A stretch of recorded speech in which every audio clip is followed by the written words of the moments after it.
Welcome to Movie Lounge. I'm your host, Stephen Walson, and some of you may be thinking, what happened to the show? Don't worry, it's still back on.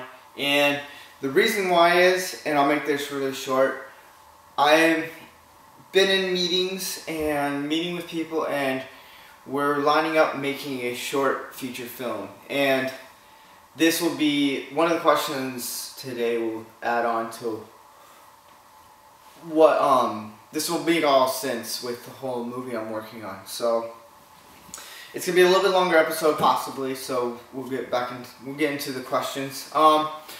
First question from Jacob: what is your favorite biopic movie? And that was actually really hard because I was like, I love biopic movies, and the movie I pick is gonna be Braveheart. And I know it's not historically accurate, but to me, that was a movie that made me love drama, love epic war movies. And I thought Mel Gibson portrayed William Wallace very well and did it the best he possibly can of telling that story. And it's a movie I can enjoy watching. I watch it once a year, and it's for some reason I'm drawn to it. The music is awesome. The cinematography is great, and it's all around just, it tells a love story. To me, this is one of the greatest romantic movies, and I consider Gladiator to be one of the best romantic movies because it's about one man's passion for a country or passion for his people and stuff, and William Wallace just fights for his country, and to me that's awesome. And question from Hassanin: which movie would you like to remake, and what would be your dream project? Thank you. Well, Hassan, remakes are really hard, and the two remakes that I enjoy the most is going to be Dread, that came out a few years ago. Thought that was totally awesome, and it's hands down one of my favorite movies. Just kind of sit back and just kind of shut my brain off and watch. I can enjoy that movie. The next movie would be RoboCop. I totally love that movie and grew up watching the 80s version and loved that, and then finally watched the remake. I was very, very cautious, and when I watched it I was just like, this is awesome. So with remakes, if a company ever came to me like, hey, what movie would you like to remake? I would pick The Rocketeer. That's my childhood movie. To me, Rocketeer would be such a sweet movie to remake now with the technology now, and just how it would look now.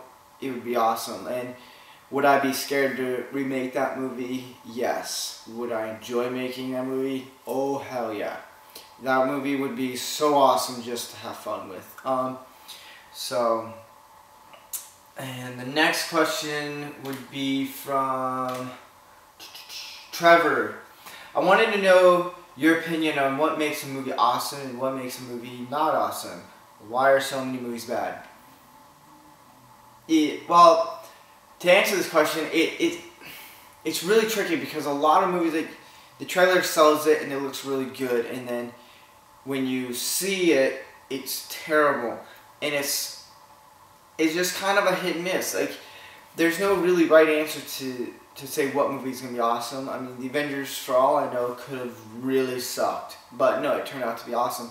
I think it all depends on who's directing it and who's creating it, and if it's going to be a movie that someone is making that is very passionate about and knows the story and knows. It also comes down to how the person who's directing it will connect with the audience that are going to go see it. And with Star Trek, what's interesting is why the new Star Trek is so awesome, and it's fun to watch, is because it has that Star Wars feel to it. J.J. Abrams is a huge Star Wars fan.